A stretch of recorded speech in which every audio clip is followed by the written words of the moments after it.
దీవించండి. దీవించండి.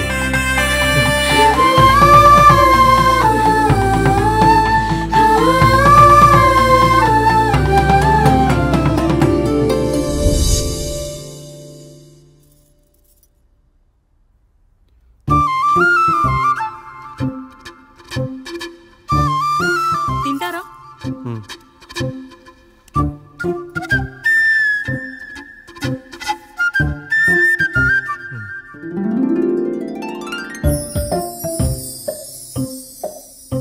ఫస్ట్ టైమా? అవును. మీకెలా తెలిసిపోయిందండి? అంటే మా బామ్మ చెప్పింది. శోభనం గదిలో అనుభవం మగాడైతే మామిడిపండు పిసుక్కొని తింటాడు, అదే లేనివాడైతే మీలా ఇలా అరటిపండు ఓపిగ్గా ఒలుచుకొని తింటాడు అని.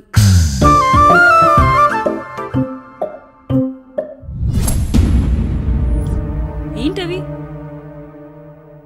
అవేంటో తెలీదా? ఫ్రెండ్స్కి పెళ్ళని చెప్తే హ్యాపీ బర్త్డే అనుకొని బెలూన్స్ ఇచ్చారు. ఫీల్ అవుతారు కదా అని 4 అక్కడ కట్టాను.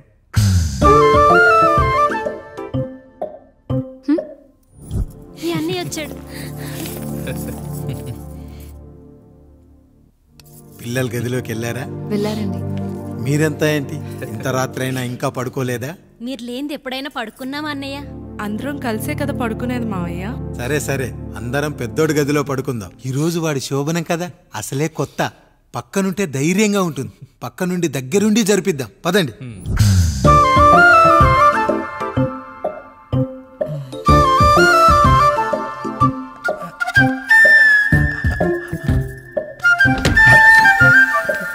కానివ్వండి రా, కానివ్వండి కానివ్వండి.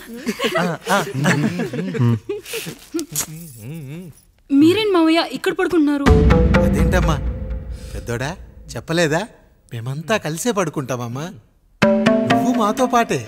అవును భార్గవి. మీరు ఊరుకోండి. మీరు ఇక్కడ పడుకోవడం నాకు ఇష్టం లేదు మావయ్య.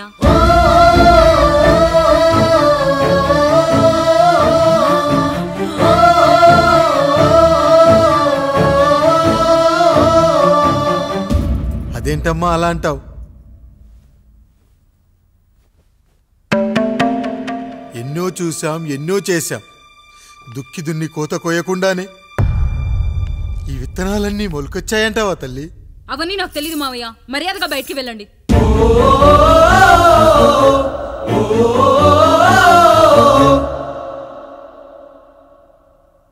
కనీసం ఆ మూలనైనా పడుకుంటామమ్మా.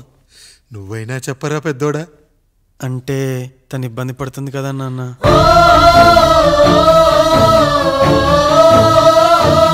నువ్వు కూడా ఏంట్రా? పిల్లలేదో ఆశపడుతున్నారమ్మా. ఒక్కసారి ఆలోచించమ్మా. మావయ్య మీరు బయటికి వెళ్తే మేము తలుపులేసుకుంటాం.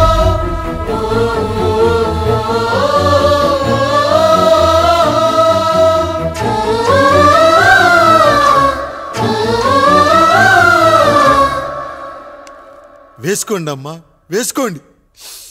తలుపులు వేసుకోండి.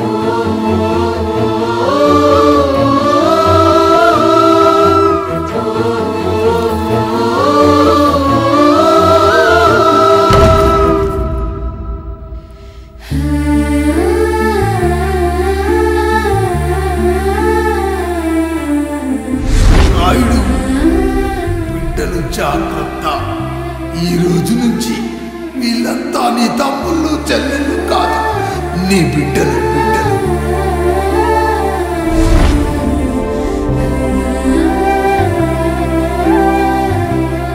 జానకి, ఏమండి? సావిత్రి, ఏమండి? లక్ష్మి, ఏమండి? మన గదిలోకి పదండి. ఇక నుంచి ఎవరి పిల్లలతో వాళ్ళ గదిలోనే పడుకోవాలి. ఇది ఈ రోజు నుంచి ఈ వంశానికి రాస్తున్న కొత్త శాసనం. అయ్యా అలా అరకండి అయ్యా. మీరు లేకుండా మేము ఎప్పుడైనా విడిగా పడుకున్నాము. అంతా కలిసే కదయ్యా పంచుకున్నాం. వెళ్ళరా వెళ్ళు. నీకు భార్య ఉంది, నీకు పడగది ఉంది. వేసుకోండి రా, మీరు వేసుకోండి. తలుపులు వేసుకోండి.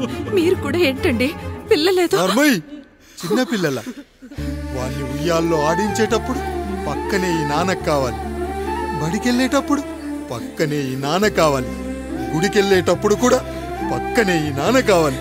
కానీ శోభనం గదిలో మాత్రం పక్కనే ఉంటానంటే బరువయ్యాను జానకి, బరువయ్యాను.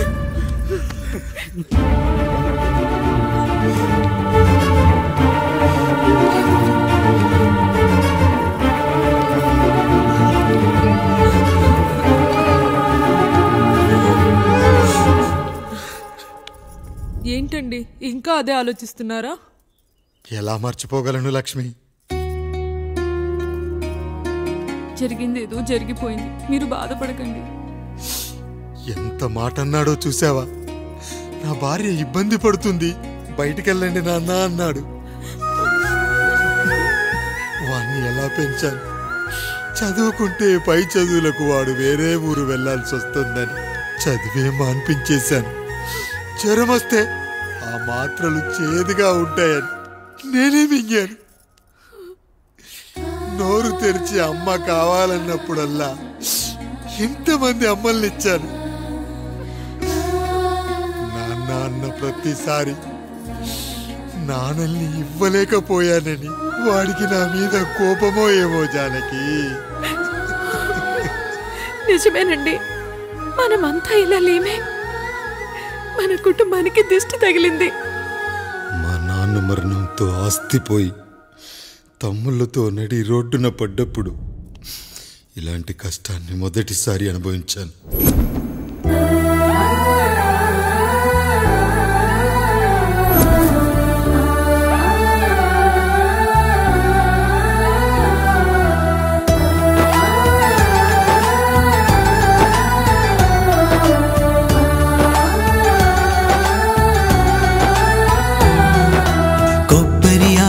కలగలిపే కొబ్బరి మట్ట కథ, రబ్బరు గాజుల చప్పుడులా కాదిది కట్టు కథ. జిగురే కలిగినదే మమతే ఎతికిన బంధం, కోవే కరగనిదే ఎప్పుడూ వెలిగే దీపం.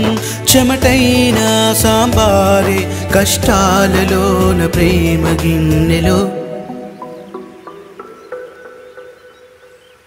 మన కుటుంబాన్ని విడదీసేది బ్రష్ అయినా సరే అది మనకొద్దురా. 5,000 లాంటి మనకు ఈ 4 బ్రష్లు అవసరమట్రా?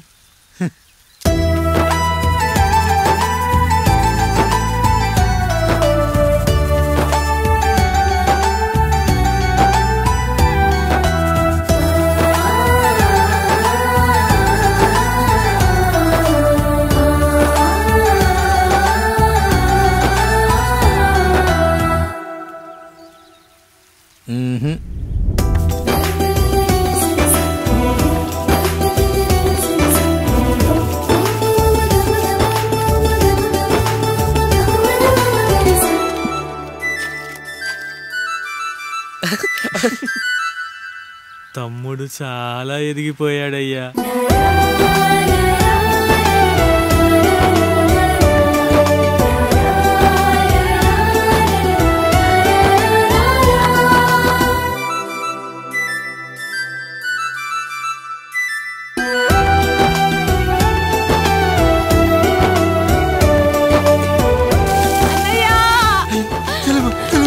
అయ్యో ఈ పండుగ కాదు తల్లి, ఎంత మంచి. నానేం చెప్పాడో తెలుసు కదరా, కష్టమైన సుఖమైన కలిసి పంచుకోవాలరా.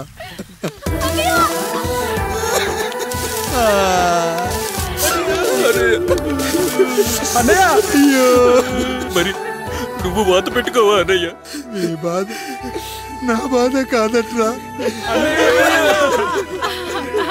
అమ్మా అమ్మా అమ్మా అమ్మా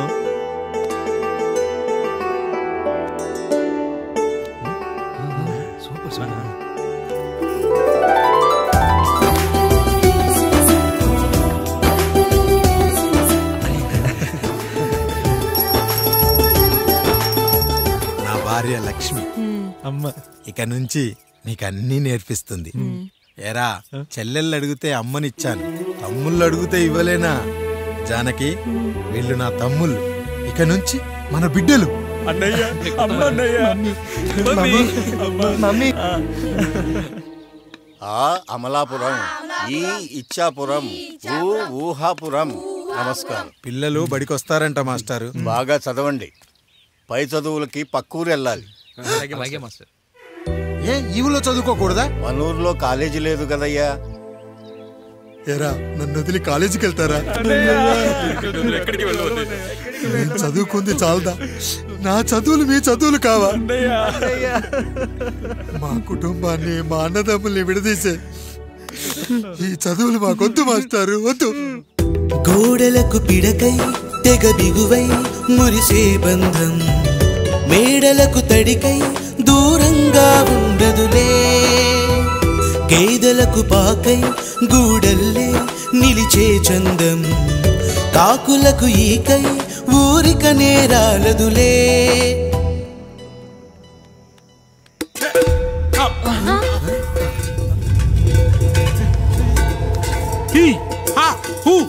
రేయ్ మన ఇంటికి దొంగలొచ్చారా? దొంగలొచ్చారు. దోచుకోండి రా, దోచుకోండి. మీరెందుకు వచ్చారా? చీపురెందుకు మావయ్య, ఈ కత్తి తీసుకోండి. ఏమయ్యా మా ఇంటికి రావా? మా ఇంటికి ఎప్పుడొస్తావు? ఈ ఆధారం మీ అందరం ఊరు వెళ్తాం అయ్యా, మా ఇంటికి రావయ్యా. ఇదిగోవయ్యా ఈ 100 రూపాయలు ఉంచుకో. సిగ్గబిల్లి తీసుకో తాతయ్య. ఏమిటి ఏమిటి ఆప్యాయత అనురాగాలు? ఇదంతా మాకు పాపారాయుడు గారు ఈ ఊరికి నేర్పిన సంస్కారం. మా ఊరికి ఎవరైనా వస్తే ఒట్టి చేతులతో పంపం. ఈ ఊరికి ఏదైనా రోగం వస్తే 4 చావులు ఇస్తాం. దొంగలు వస్తే దోచుకోవడానికి 4 ఇల్లు ఇస్తాం.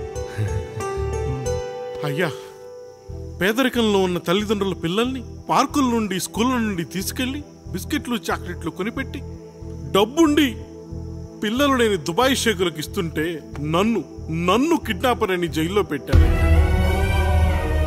300 రూపాయలు పెట్టి కొన్న కత్తిని అది పనికొస్తుందో లేదో అని ఒక నగల వ్యాపారి కడుపులో పరీక్షిస్తే నన్ను హంతకుడు అన్నారయ్యా. మీరే ఈ కాముడిని అర్థం చేసుకున్నారు. నేను మీ ఊర్లోనే ఉండిపోతానయ్యా, మీ ఊర్లోనే ఉండిపోతాను. సరే కాముడు, సరే. కుమ్మరోళ్ళున్నారు, కమ్మరోళ్ళున్నారు, కంచరోళ్ళున్నారు, కాశోళ్ళున్నారు. ఇక్కడ కంసాలున్నారు, పద్మశాలున్నారు, ఆచార్యులున్నారు, పూజారులున్నారు. రెడ్డి, నాయుడు, చౌదరి, దళితులు కూడా ఉన్నారు. హిందువులు, ముస్లింలు, క్రిస్టియన్స్ కూడా ఉన్నారు. కానీ ఒక దొంగ మాత్రం లేడు. ఈ రోజు నుంచి నిన్ను దొంగగా నియమిస్తున్నాను. ఈ ఊళ్ళో 4 ఇళ్ళు దొంగతనాలు చేసుకొని హాయిగా ఉండండి రా, హాయిగా ఉండండి. అయ్యా, మీ కుటుంబం అనే కొబ్బరి మట్టలో నేను ఒక ఆకునవుతాను.